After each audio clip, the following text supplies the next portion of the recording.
Olá, bem-vindo ao nosso canal Quinta, Fonte, Pipa. Hello, welcome to our channel Quinta, Pipa. And in today's video, it's only a short one, Yeah. but a little bit of a sneak preview. My dad's going to be showing you how he made these really beautiful window frames. Well, I didn't make them. Oh. They were green and I've turned them wood coloured, and you're about to see how I've changed them from being green to a wood colour. Which is actually a really cool thing, because it's the process of watching how it was done. Well, and they only had mesh in there, which you're going to see in the videos, and I've put acrylic in there now, so and they're all done. I've just got to make 2 doors and then start putting my benches in. But we're going to show you the inside of the workshop, what we've done so far, because we've finished the laminate flooring. Hey. So we've also got a bit of a surprise for you. If you wait till the end of the video, we've got somebody new for you to meet. So this week I'm trying to reinstall the windows that were already in this building when we got the property, and it had this in it.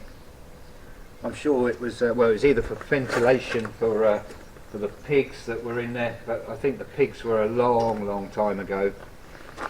And then on the years after that, I think they kept chickens and birds and whatnot in there, because there was wooden poles for them to roost on. The window frames work perfectly well. There's nothing wrong with them. Obviously, they didn't have anything in them, so I've gone out and bought some acrylic perspex, which I've cut to size for each window. And hopefully that's going to do the job. I've got everything in there nice and straight now. Everything's all level. I've got to put some more spacers when I take them out. They're in there properly at the moment, so I'm just going to unscrew them, because I want to paint them a wood effect, and I thought I'd show you how I can turn this. They're aluminium.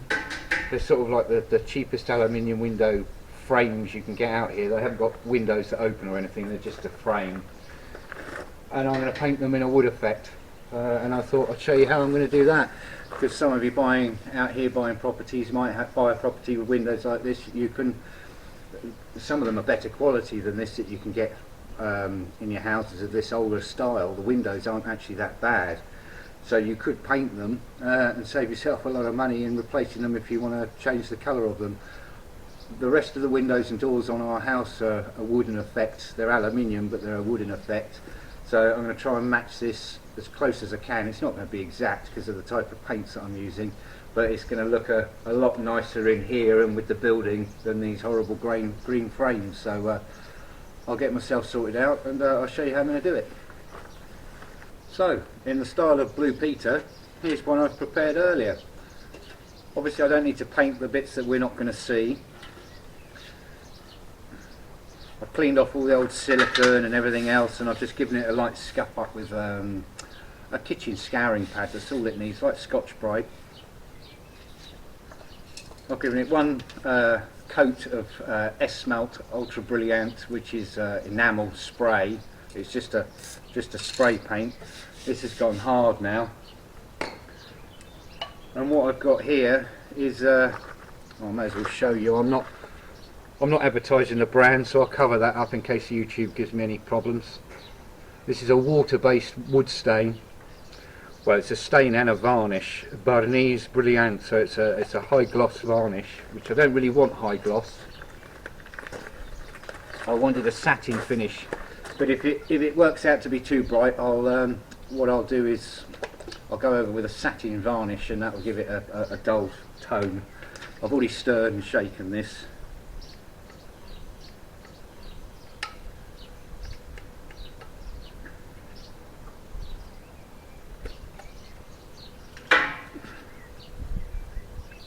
As you can see, it looks a bizarre colour, but then I used to have a garage for many years and a body shop, so in the last few years of owning them, a lot of the paints that we use started to go over to this modern waterborne paint.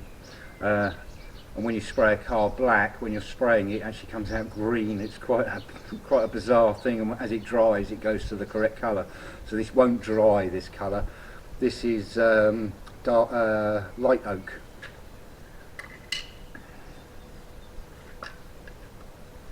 And it's not always the colour that you're going to paint this is the colour you actually want. It's the effect of the two together and how you're going to get it to work. So, and all I'm going to do is brush it on. I'm going to load the brush up a little bit before it will start to... Now it's probably going to take 2 coats to get a decent looking grain effect, because normally what you'd use is an oil based stain, and I've been absolutely everywhere out here and I can't find anyone that sells an oil based stain. I should think the company Robilac would probably do it, but I don't really want to pay their one of the sort of the higher end of the paint products out here in Portugal. I just don't want to spend a lot of money to turn these old windows into not looking as bad as they were. I mean, this was €4.50 for this pot of paint, so, and there should be enough here for me to do all of it. Don't worry about making it look even. I mean, get some areas a bit heavier or a bit thinner than others, because obviously, as we all know, wood's not it doesn't grow with a perfectly great straight grain in it.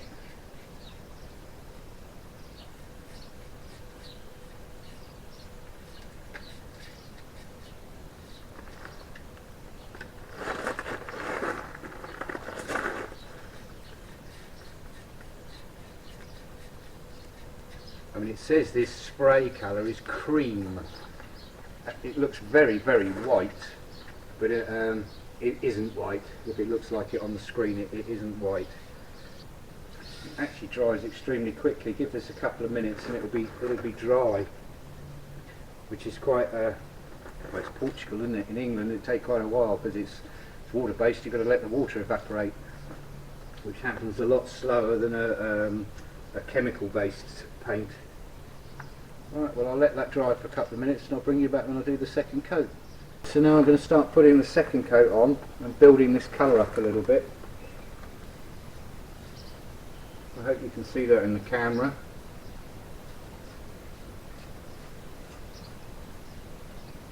And the other thing I forgot to mention is you want, in fact this is almost too good, you really want a really cheap, nasty paintbrush with horrible ends on. So it helps give the grainy effect. If you're using a real high quality brush with the fine hairs on the end, it will smooth it out too much. I would normally use those very cheap wooden handled paint brushes with white hairs on, really cheap, 50p or €1 each, you know, they're really, really cheap brushes. Those would apply it even better. And you can always go over it again with another coat if to help darken it up a bit, or if like there's a little patch that's not great. Right, and I'll let that coat go off.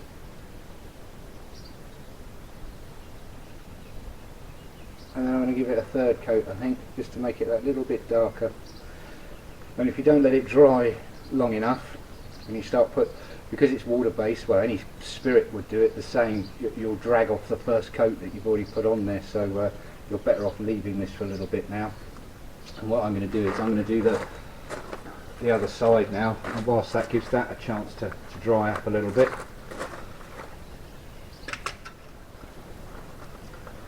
I'll leave that to one side. There we go.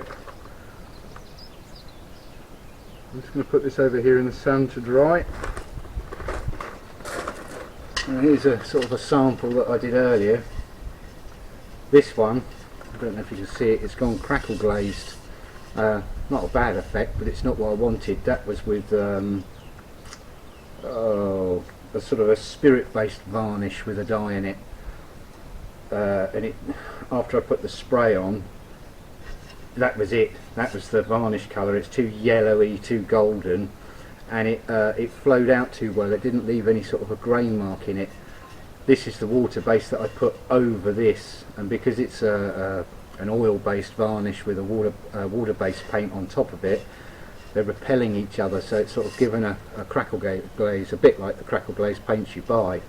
And this is the effect that you've just seen me put on the windows over there. So as you can see, I think that it's going to look a lot nicer in there in my building. I don't know if you're in shot up there. I think I'd rather walk past and see that wood effect than I would this green. So, and that was just a quick Parcel 2. What's that? That's 2 coats. That's 2 coats on there, like I've done on the windows, but I'm able to concentrate a bit better on a smaller space, so I'm going to give the other one 3 coats, and then with 3 coats hopefully I'm going to get a different build up of the darker, and it might actually look a little bit better than this. So I'll just wash the brush in some water in a bucket over there. Oh, where did I put the lid? There, it's camouflaged.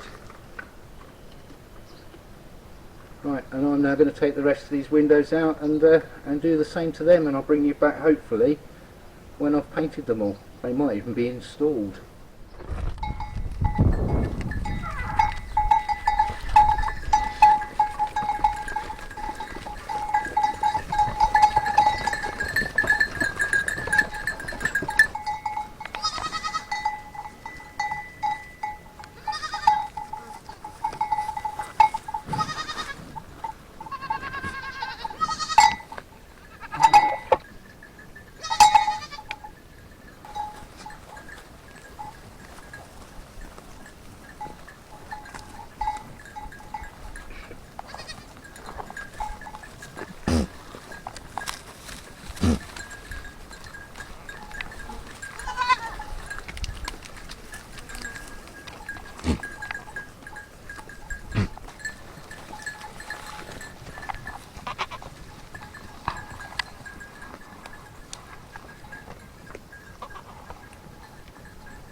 Right, well, as you've just seen us sort of doing part of the workshop, we've just received an absolutely amazing gift.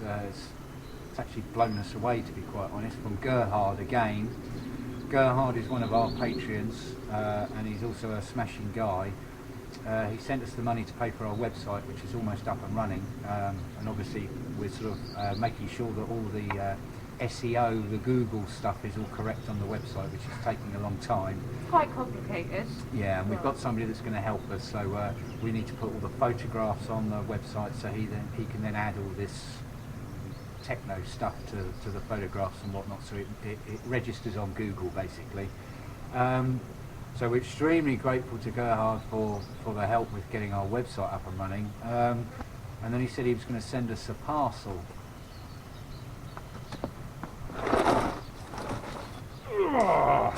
Yeah. Not what we were expecting.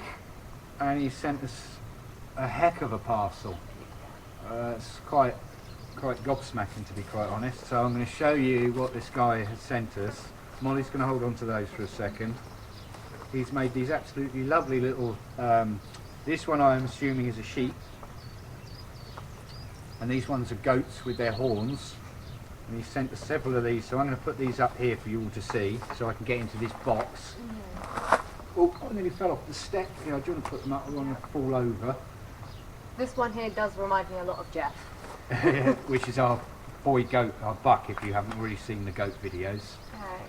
So he sent us these lovely little boys and girls, which he's made. And there will also be a link for our goat videos in the description below, Yeah. for anyone who's interested in our goats. And some of you aren't really going to know what some of this stuff is, because it's to do with lathe wood turning. And the box is full of stuff. It's almost, well, it is, it's too much, Gerhard. This is blown me away. It really has left me quite speechless, because this stuff's not cheap. He's made me these little wooden blocks himself. I'm assuming he's made them himself. They look like he's made them. these go onto it so I can glue things on to hold them. I can now make, which I've always sort of wanted to make, and I can make them without these proper bits, but it's always nice to have the correct bits. He's sent me these little bits which go on my lathe, so, and I don't want to drop it because he's made this for me. That's an olive ball sphere, so I can hold them in there and I can make perfectly round spheres of varying sizes with these little bits here. This goes into, then it spins. He's like a kid in a candy shop. He's extremely happy. Well, I'm happy, but I'm also, Gobsmacked. yeah, I'm just, the stuff that he's put in here is quite mind-blowing. He's given me packets of sandpaper. Sandpaper I've got lots of because I used to own a body shop and I brought all my sandpaper with me. But hey, wow, that's a little rubbing block. You can never have too much sandpaper. And he sent me this special little tool which takes sandpaper discs so I can do when I'm doing the inside of my bowls, and that goes on the end there with a little magnet, and you can change the sandpapers over. He's then sent me these live centers which go in my equipment again. I'm not going to say how much I think it's all worth, but it's mind-blowing what you've done, Gerhard, it really is. These go so I can hold bits of wood in between these two pieces here. And he sent me some chisels. This is a carbide tip chisel that he sent me, which goes in the handle there. And I think he's made these, if I read his email correctly, he's made me some lovely chisels which are absolutely razor sharp. He's done a beautiful job of sharpening them. And there's another one. So I can't wait to get in my workshop now. This has given me an extra buzz to sort of get in my workshop and start working again. And Gerhard, I really don't have the words to say thank you like I wrote in my email. What you've given me is mind-blowing. It's gobsmacking. It's You have one more box. I don't know how to say thank you enough. And then on top of that, Molly's going to show you what else he sent us, and this is to go on our website. And I don't want to drop these. no, don't drop the So helm. please give me one moment. Just let me get this box sorted. Okay. Pass you these two bags. So I'll drop them. Okay. Because we're low on stock already, because I haven't been in my workshop for over a year, because in the winter time came the end of my time in my workshop because I didn't have windows, my sandpaper was getting damp and I couldn't work in there properly.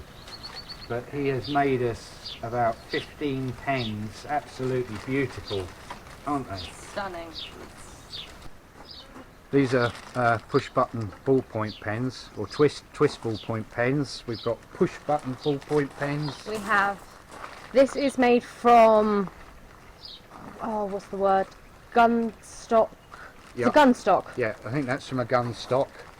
This one I think is from an oak barrel, and made completely by hand. The fountain pens come with ink cartridges, so you get a couple of free ink cartridges to start. And they some of them also have the yeah, like this one has the pump inside, so you can put it in your ink and twist this and it will draw the ink up inside, a bit like the old-fashioned pens we used to have. So these will be definitely on our website, and if there's anybody, if you leave a comment below and you'd be interested in one of these pens, I shall photograph them and I'll put them on our Facebook page. Really don't know what to say again. I'm sorry, I just keep repeating myself, but this has blown me away. In fact, actually, I watched Luke and Sarah's video this morning, and they were saying how they've only had positive comments and sort of feedback from YouTube. And we'd like to say the same, actually. Yeah. We've met some fantastic people. We met Zim Sheen, who came and stayed with us 18 months ago now. Last August. Absolutely fantastic guy. He came and stayed with us here on the farm for a week. Absolutely really smashing guy, and he's become a very great friend. And then we've got some of our patrons are sending us lovely messages. We've got people that are sponsoring our goats, because we also have a sponsor a goat page which helps to look after the upkeep of the goats. Link for that is in the description. Also, The only negative thing I'd say, not that it's negative, is that I've been looking at frying my brain with all the analytics on YouTube, and we've seen that there's about 60% of the people that watch our videos aren't subscribed to our channel. So if you are watching and you're not subscribed, it doesn't cost you anything just to click the button, but it would help us out a lot. So if you haven't already, please hit the subscribe button, the notification bell and all the other YouTubey stuff. Because I watch YouTube all the time, but I'm not a YouTuber. So knowing about all this stuff's quite awkward, and it's quite hard, isn't it?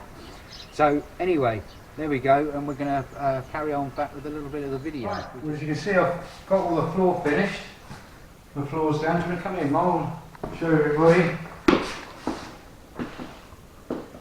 We've got a drain in the floor there, and over here's my lathe. This is one I want to get back to using. I bought a big one that will take bits of wood like that, or this lathe can actually turn off to the side here, and I can turn big bowls. So this has got to be bolted into the floor and everything, which is why I've spent such a long time getting a lot of concrete under here, so it holds this lathe.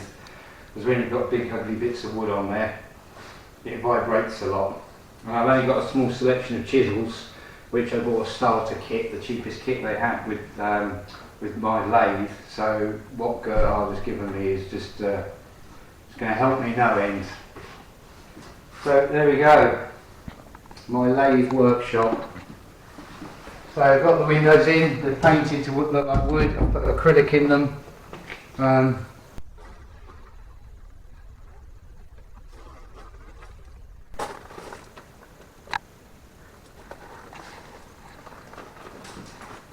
All I've got to do now is make a couple of doors and put some benches in, and I can get back to work. And I'm going to do a couple of videos of you guys, show you some of the things that I make on the lathe. And if any of you are interested in buying a pen locally, I suppose you could say, I will be doing a artisan market the 12th of June, this coming Saturday. Yep. I will be there with some of my dad's wood stuff, some of the pens, my soap, just a bit of the farm really. And if you guys would like to come down and say hello, we will be there from 10 until 3. Okay, so it's an early market. Okay. It's only been a short video. We hope you liked it. Next week's video will hopefully be back to a longer length video, as we're hoping to receive our biological license for the farm, where the entire farm's been tested, and it's we're going to receive our license for having a biological farm. All the products that come from the farm will also be biological, including the milk, the cheeses and everything else that we make, the olive oil. So it's taken a lot of work to sort that out. Not so much a lot of work, it's a lot of trips and a lot of visits, hence why the last couple of weeks and last week we couldn't really bring ourselves to do much of a video, because it's almost a month now. And there's been no sign of the boys, unfortunately. Yeah, and it's quite upsetting, because they're the last 2 boys we got left from the other 2 English dogs that we brought. So, but you're about to meet a new member of our family. Eddie! He's a good boy. He's a bit of a lump. And he's a complete shoe destroyer. He chews shoes like they're going out of fashion, don't you? We went to the kennels to look for the other dogs, and obviously there's no sign of them, and I kind of fell in love with this big lump. So I went back a few days later to ask if when he would be available. He was found wandering the streets with no microchip or no other ID, and the kennel, they'll wait several weeks before an owner turns up to claim them. And unfortunately in Portugal, a lot of dogs, you know, they're not chips, the owners only have them to guard their land, so they often don't go looking for them. I feel kind of bad, because if it does belong to somebody and they come along, well then if they can ID him properly, then we would more than happily give it back to someone that can prove that they're his original owner, because we're kept from our dogs, and I'd hate to keep someone from their dog, you know. But he's been a bit of pain. He's a very gentle dog, as you can see. He's very loving. He's not a Labrador. We thought he might have been a Labrador, but he's definitely a Labrador cross with some big Portuguese dog. But he's 8 to 10 months old. He's going back to be castrated, and he likes the taste of shoes. He's eaten every single pair of shoes Molly owns. Every single pair. Sit, Santa. Sit. Eddie, centre. Centre. Sit. Sit. No, he's on camera and he won't do it. He's actually learned to sit sort of 2 or 3 times, and generally he sits. But Sit. we're Sit. going to get him a tracker, which we wish we really had for our other dogs, but we're going to get him a GPS tracker, and hopefully, well, we're not letting him off the lead until we've got one. One, because he's new here, he doesn't know the area, and the last thing we want to see is this little boy run off, well, big boy run off. So as soon as the tracker turns up and it's on his collar, we'll be able to let him out with the girls for a little bit. We've had let him off a few times, and he's not run off, have you, or shown signs of running off. He seems to be very, very happy here. He slept on the bed with me a few times. He's doing very well. He's got on very well with the girls. But I actually didn't go to CB that day, to celebrate her. Yeah. I was at work, and I came home and there was this giant dog sat on my sofa. We didn't tell Molly that we'd got him. So I just came in and I cried like a giant baby. Oh, now you can decide to sit. Yeah. So thanks from us and Eddie, our new friend on the farm. And he says if you haven't subscribed, subscribe. And we'll see you next week, hopefully. Take care, guys. Bye. Bye. And thanks ever so much, Gerhard.